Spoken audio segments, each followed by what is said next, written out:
The mud here is nearly an inch thick. We need to be careful around the sensor array.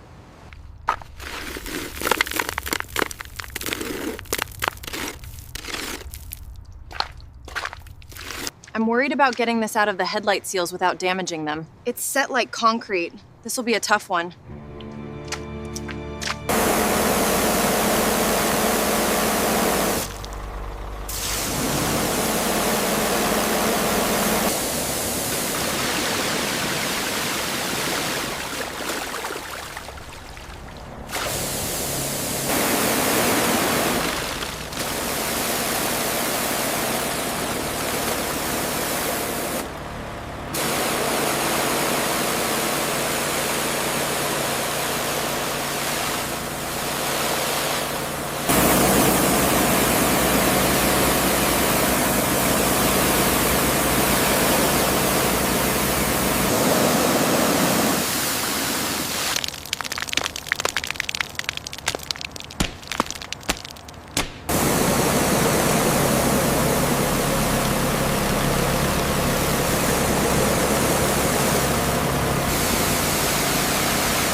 Absolutely flawless, gentlemen. You've exceeded all expectations. Thank you. Here is the final payment. The truck looks incredible. Thank you both so much. We appreciate that, sir. It was a challenging one, but we're proud of how it turned out. I have to say, the restoration is flawless. You both did an incredible job. Thank you. We're really proud of how it turned out.